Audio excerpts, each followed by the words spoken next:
Assalamualaikum guys, gimana kabar kalian semuanya? Semoga selalu sehat ya. Oke, di video kali ini Mimin akan mencoba menceritakan film horor terbaru yang tak kalah seram dari film-film horor lainnya. Film horor dari negara Turki yang berjudul, dan kalau diartikan adalah Mimpi Buruk Keluarga. Bagi para penikmat film horor pasti tahu ya, film horor Turki cukup sukses dalam membuat sebuah film horor. Selain ceritanya yang menarik, film horor Turki mempunyai ciri khas berbeda dari film-film horor Eropa lainnya. Salah satunya mampu membuat atmosfernya terasa menyeramkan. Oke guys, kita langsung saja ke cerita filmnya. Cerita berawal pada tahun 1997. Mengisahkan dua adik kakak yaitu Kemal dan Hasan. Kemal sebagai adik merasa diperlakukan tidak adil dan merasa dihianati oleh orang-orang yang dicintainya. Rasa marah penuh dendam menyelimuti hati Kemal ketika dia harus menerima kenyataan bahwa wanita yang dia cintai yaitu Hatis menikah dengan kakaknya sendiri yaitu Hasan. Pernikahan itu terjadi karena hanya sebuah tradisi di mana sang adik tidak boleh menikah sebelum kakaknya menikah terlebih dahulu. Padahal Hatis adalah wanita yang paling dia cintai. Ketika manusia sudah dikuasai oleh amarah dan dendam, disinilah peran setan mulai bermain, membisikkan kepada Kemal untuk melakukan perhitungan kepada Hasan. Lalu Kemal mendatangi seorang dukun, meminta kepada si dukun untuk melenyapkan Hasan, agar Hatis, wanita yang dia cintai, bisa menjadi milik Kemal seutuhnya. Tapi sebelumnya, sumpah perjanjian harus dibuat antara Kemal dengan si dukun. Jika nanti Kemal dan Hatis mempunyai anak, maka anak pertama dari mereka mau tidak mau harus dijadikan tumbal, sesuai dengan perjanjian yang telah disepakati. Setelah Hasan meninggal, Kemal dan Hatis menikah dan resmi menjadi suami istri. Dari hasil pernikahan itu, mereka mempunyai seorang putra bernama Salih, yang sekarang Salih sudah berusia 7 tahun. Sementara Hatis juga sedang mengandung anak kedua mereka. Seperti perjanjian di awal, kalau anak pertama mereka harus ditumbalkan. Pada dasarnya Kemal tidak mau melakukan itu kepada Salih, karena walau bagaimanapun, Salih adalah darah daging Kemal sendiri. Namun karena perjanjian tersebut, Kemal sudah tidak bisa mengendalikan dirinya sendiri. Antara sadar dan tidak sadar, akhirnya Kemal mewafatkan Salih. Setelah sadar Salih sudah wafat, Kemal menjadi keedanan. Lalu dia pun mewafatkan dirinya di bawah pohon itu. Betapa terkejutnya Hatis ketika dia diberitahu kalau Salih dan Kemal sudah meninggal dunia. Lalu cerita beralih ke tahun 2022. Di sini kita diperkenalkan kepada seorang wanita cantik bernama Damla. Belakangan ini Damla mengeluhkan karena dia selalu mengalami mimpi buruk dalam setiap tidurnya. Saking seringnya mimpi tersebut, sampai-sampai Damla terbiasa dengan mimpi yang dialaminya. Berbagai upaya telah ia lakukan, namun mimpi itu terus saja datang dalam setiap tidurnya. Ebru sebagai sahabatnya Dalma mendapatkan informasi bahwa ada seorang pria yang bisa menangani kasus seperti yang sekarang dialami oleh Damla. Mungkin Damla bisa menghubungi orang tersebut. Diceritakan Damla adalah seorang jurnalis. Damla kini hidup sebatang kara. Dia tidak pernah tahu siapa kedua orang tuanya. Sejak dari kecil Damla diurus di panti asuhan. Seiring berjalannya waktu, gangguan itu tidak hanya terjadi melalui mimpi saja. Bahkan gangguan tersebut juga datang ketika dia sendirian. Pada saat itu, Damla diperlihatkan adanya sesosok anak kecil. Damla benar-benar dibuat kebingungan. Dia tidak tahu kenapa gangguan-gangguan itu selalu saja menghampiri dirinya. Beberapa waktu berlalu, Damla mendapatkan alamat dari seorang pria itu yang diinformasikan oleh Ebru. Dia mulai menceritakan semuanya apa yang terjadi. Menurut pria yang ditemui oleh Damla, kalau apa yang sekarang dialami oleh Damla, mimpi-mimpi dan semua gangguan itu bukan hanya sekedar gangguan biasa saja, melainkan mimpi tersebut adalah sebuah petunjuk. Ada makhluk dari dunia goib yang ingin mencoba berinteraksi dengan Damla. Justru di sini Damla harus mencoba belajar, memahami dari setiap mimpi-mimpi yang dialaminya. Singkatnya, setelah dia mempelajari dari mimpi-mimpi itu, sampai pada akhirnya dia mendapatkan petunjuk yang mengarahkan Dalma untuk mendatangi sebuah desa. desa terpencil di beda kota dan sangat jauh dari tempat Dalma tinggal. Desa itu bernama Desa Baras. Di sana dia bertemu dengan warga setempat, yaitu Peisel. Alasan Dalma datang ke desa ini sebagai turis karena memang tempat ini adalah tempat wisata. Hanya saja karena ini musim dingin, jadi tidak terlalu banyak orang yang berkunjung. Dalma menyewa sebuah tempat untuk dia tinggal beberapa hari di sini, dan dia ditempatkan di sebuah rumah tua. Tempatnya cukup bersih dan layak ditempati, tapi Peisel menghimbau agar Dalma jangan naik ke lantai atas, karena itu dilarang oleh siapapun untuk dimasuki. Di lain tempat kita diperlihatkan kepada Tuan Sedat bersama seorang wanita yang belum diketahui siapa dia sebenarnya. Namun terlihat si wanita itu sepertinya sengaja disekap dengan kedua kakinya terikat oleh rantai. Malam pertama Damla menginap di rumah itu. Saat dia akan mencoba untuk tidur, dia mendengar seperti ada suara seseorang. Dan dia dikejutkan ketika tiba-tiba melihat para arwah gentayangan. Mereka menyuruh Damla untuk pergi dari sana. Dia yang ketakutan spontan lari keluar dari rumah. Karena tempatnya yang sepi, hanya ada beberapa rumah saja di tempat itu. Bahkan itu pun hanyalah sebuah rumah kosong tak berpenghuni. Tapi ternyata itu hanyalah sebuah mimpi buruk saja. Damla sadar kalau mimpi yang dialaminya seperti ingin menunjukkan sesuatu. Di keesokan paginya, dia mencoba mengingat kembali jalan yang menuju ke tempat yang ada dalam mimpinya itu. Ternyata tempat itu memang ada dan tidak begitu jauh dari sana. Terlihat ada sebuah patung terbuat dari tulang belulang hewan. Lalu tiba-tiba dia dikejutkan oleh seorang wanita tua yang mengarahkan Damla untuk pergi ke rumah itu. Dan saat dia kembali menoleh, wanita tua itu sudah tidak ada lagi di sana. Terasa aneh dan sangat menakutkan.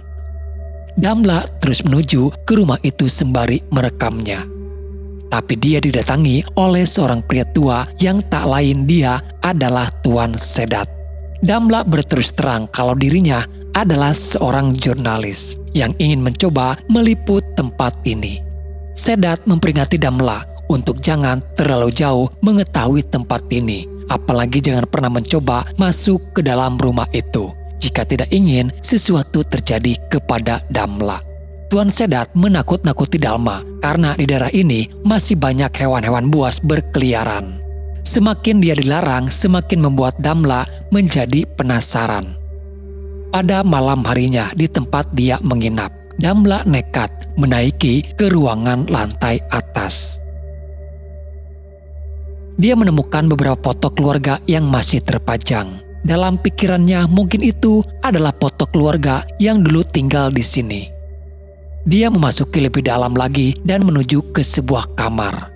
Dan tiba-tiba ada yang menarik Damla dari dalam. Damla tidak sadar kalau ada sesosok arwah yang sedang memperhatikan dirinya. Di dalam kamar itu, Damla menemukan kembali sebuah foto keluarga. Dan foto keluarga itu juga ada di tempat di mana si wanita itu disekap. Di sini perlahan sedikit demi sedikit mulai terungkap guys, kalau ternyata dia adalah Hatis dan orang yang ada dalam foto keluarga itu adalah Hatis Kemal Salih bersama dengan kedua orang tuanya Kemal. Di lain sisi Damla mencoba menanyakan foto itu kepada Peisel. Untungnya Peisel mau menceritakannya kepada Damla. Cerita ini Peisel dapatkan dari ibunya sendiri yaitu Hanipe. Dalam foto itu adalah keluarga Kemal bersama dengan kedua orang tuanya. Hatis yang adalah bibinya Peisel menikah dengan Kemal. Seperti yang kita tahu, Hatis sebelumnya menikah dengan Hasan, kakak tertua dari keluarga Kemal. Walaupun sebenarnya Hatis tidak mau menikah dengan Hasan, namun tak lama setelah pernikahan itu Hasan meninggal dunia. Lalu Hatis menikah lagi dengan Kemal. Karena memang dari awal seharusnya Hatis dan Kemal lah yang menikah. Pernikahan yang seharusnya membuat Kemal bahagia, tapi pada kenyataannya justru malah membuat Kemal menjadi aneh. Hingga tragedi mengerikan terjadi, di mana Kemal dan putranya Salih ditemukan telah meninggal dunia. Pada saat tragedi itu, posisi Hatis sedang hamil tua. Dan setelah anak yang dikandung Hatis dilahirkan, Hatis kehilangan kesadaran dan menjadi ODGJ. Berbagai upaya dilakukan, namun ODGJ itu tidak bisa disembuhkan. Sementara anak bayi Hatis yang Pesyal tahu, bayi tersebut katanya dibiarkan meninggal karena diduga anak itu membawa penyakit. ODGJ yang dialami Hatis diduga karena Hatis belakangan ini sering berbicara dengan para setan. Lalu pada suatu ketika Hatis menghilang dan tak pernah ditemukan kembali. Sebagian ada yang berkata kalau Hatis dibawa ke alam para setan. Tak berselang lama setelah tragedi itu, kedua orang tua Kemal ditemukan tewas karena mewafatkan dirinya masing-masing.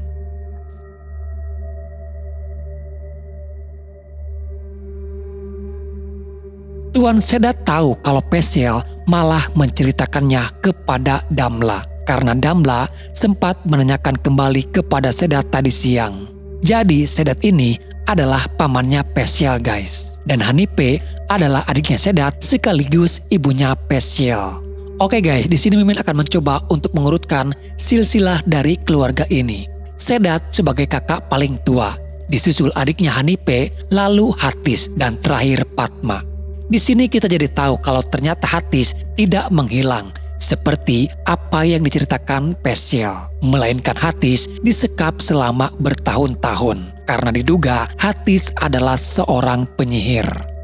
Ironisnya, tuduhan itu berasal dari keluarga Hatis sendiri.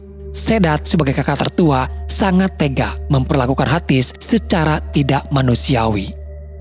Dan kini gangguan tersebut juga menghampiri kepada Sedat. Tiba-tiba dia seperti berada di sebuah lubang dengan dipenuhi oleh tulang belulang. Lalu terdengar suara yang mengatakan penebusan dosa. Dan terlihat ada sesosok lain dengan wajah menyeramkan menghampiri dirinya. Begitupun mimpi buruk terjadi kepada Hanipe. Dia merasa aneh karena tiba-tiba dimimpikan kepada kejadian yang dulu pernah terjadi. Hanipe lalu menemui Saripe, seorang wanita tua yang tempo hari bertemu dengan Damla. Belum diketahui apa hubungan antara Saripe dengan Hanipe. Namun Hanipe menceritakan soal mimpinya itu, di mana di dalam mimpinya mereka mengatakan sudah waktunya untuk penebusan dosa. Saripe yang mendengar itu seperti enggan untuk berurusan dengan Hanipe lagi, dan dia malah meminta Hanipe pergi dari sana. Sempat terjadi adu mulut di antara mereka. Di lain tempat, Damla mengalami kecelakaan yang membuatnya terjatuh dan pingsan. Untung saja Pesyal menemukan Damla di sana. Pesyal lalu menghubungi Bibi Padma, meminta bibinya untuk mengobati Damla. Kebetulan Padma sendiri dulunya adalah seorang perawat. Dia mempunyai beberapa alat medis untuk melakukan pengobatan.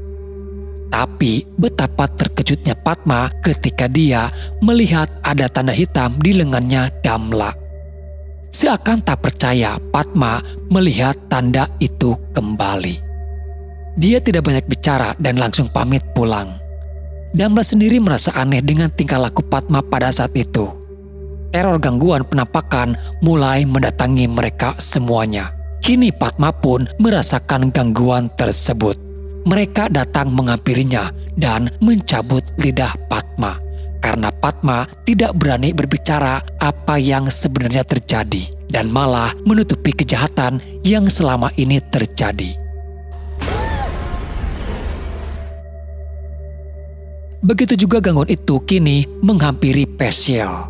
Namun naas, justru di sini Pesyal menjadi korban pertama yang tewas. Hanipe menemukan Pesyal sudah meninggal dengan cara yang aneh. Hanipe lalu menemui kakaknya Sedat. Hanipe tak menyangka kalau kutukan itu malah menimpa kepada anaknya Pesyal. Disinilah akhirnya semuanya terbongkar guys. Hanipe adalah dalang dari semua bencana ini terjadi. Semuanya karena Hanipe. Dialah yang mengutuk keluarganya Hasan. Hanipe jatuh cinta kepada Hasan. Saking cintanya bahkan dia rela melakukan hubungan di luar nikah dengan Hasan. Namun Hasan sendiri malah mencintai Hatis, kekasihnya Kemal, sekaligus Hatis sendiri adalah adiknya Hanipe. Hasan hanya memanfaatkan Hanipe untuk kepuasan sesaat. Lebih dari itu, dengan tradisi di mana kakak tertua harus menikah terlebih dahulu. Dan di sini Hasan diuntungkan. Lalu dia memilih Hatis sebagai calon yang akan dia nikahi. Karena jujur saja, Hatis lebih cantik daripada Hanipe. Namun yang menjadi permasalahan di sini adalah Hatis sendiri ternyata ada rasa suka terhadap Hasan. Walaupun sebenarnya Hatis lebih memilih dan mencintai Kemal. Pihak keluarga Hasan setuju terkecuali Kemal. Dan akhirnya Hasan dan Hatis pun menikah. Walaupun di sini ada Kemal yang harus dikorbankan. Dari hubungan sebelumnya antara Hanipe dengan Hasan, Hanipe ternyata hamil mengandung anaknya Hasan. Amarah Hanipe memuncak karena dia merasa dibuang oleh Hasan. Hanipe tahu kalau Kemal pun merasakan hal yang sama. Lalu disinilah Hanipe mengajak Kemal untuk membuat perhitungan. Namun pada saat itu, Kemal lebih berbesar hati dan memilih untuk melupakannya saja. Tapi tidak dengan Hanipe. Dia tidak bisa melupakan penghayatan Hasan kepada dirinya. Hanipe terus membujuk dan mempengaruhi Kemal, hingga akhirnya Kemal pun mau dan mengikuti ajakan Hanipe. Mereka berdua menemui Saripe yang adalah seorang dukun, meminta bantuan kepada Saripe untuk mendapatkan kembali apa yang seharusnya menjadi milik mereka. Kemal ingin Hatis kembali menjadi miliknya, sedangkan Hanipe justru ada niatan berbeda. Dia malah ingin Hasan dan Hatis merasakan apa yang dirasakan oleh Hanipe. Perjanjian pun disepakati. Hasan meninggal dan Kemal mendapatkan Hatis kembali lalu menikahinya. Kemal tidak tahu kalau Hanipe mempunyai rencana jahat lainnya. Selain dia ingin mewafatkan Hasan, Hanipe juga ingin Hatis menderita. Lalu Hanipe memfitnah Hatis kalau apa yang terjadi kepada keluarga Hasan itu karena ulah Hatis. Hatis melakukan perjanjian dengan iblis, hingga keluarga Hasan semuanya meninggal. Tuduhan itu dipercaya oleh Sedat sebagai kakak, dan Sedat sendiri yang sekarang menghukum Hatis dengan cara Hatis dirantai selama bertahun-tahun lamanya. Mendengar semua itu, tentu saja Sedat sangat marah. Begitu teganya Hanipe melakukan ini semuanya. Dan sekarang akibat dari tindakan itu, mereka semuanya terkena kutukan tersebut. Hanipe berkata seharusnya kutukan itu selesai sampai Kemal menumbalkan Salih. Dia sendiri tidak tahu kenapa kutukan ini masih berlangsung sampai sekarang. Lalu datanglah Fatma dan memberitahukan fakta yang sebenarnya. Alasan kenapa kutukan itu masih berlangsung karena Salih bukanlah anak kandung dari Kemal. Ketika Hatis menikah dengan Kemal, Hatis sudah hamil anak dari Hasan. Dengan kata lain, Kemal salah memberikan Salih sebagai tumbalnya. Dosa yang dilakukan oleh Sedat karena dia tega membiarkan anak yang dikandung Hatis dibiarkan begitu saja dan hampir merenggut jiwanya. Selama ini Fatma diam karena dia takut, tapi sekarang kebenaran harus diungkapkan. Di lain sisi Damla pun diperlihatkan kepada kejadian terdahulu, di mana pada saat itu Hatis melahirkan anak yang dikandungnya. Dan bayi itu mempunyai tanda lahir di lengannya, dan tanda lahir tersebut sama persis dengan tanda lahir yang ada di lengannya Damla sekarang. Awalnya bayi itu akan dikubur oleh Sedat, karena dianggap bayi itu membawa penyakit. Namun untung saja Fatma berhasil membujuk Sedat dan lebih baik bayi itu diungsikan ke tempat yang jauh. Kembali kepada Sedat yang sedang adu mulut dengan Fatma. Pertengkaran hebat terjadi hingga Sedat yang tersulut emosi tak sadar malah mewafatkan Fatma. Di kamar Hanipe pun tewas karena terkena kutukan itu. Dan akhirnya Damla menemukan tempat persembunyian Hatis di rumah itu. Hatis sama sekali tidak mengenali Damla.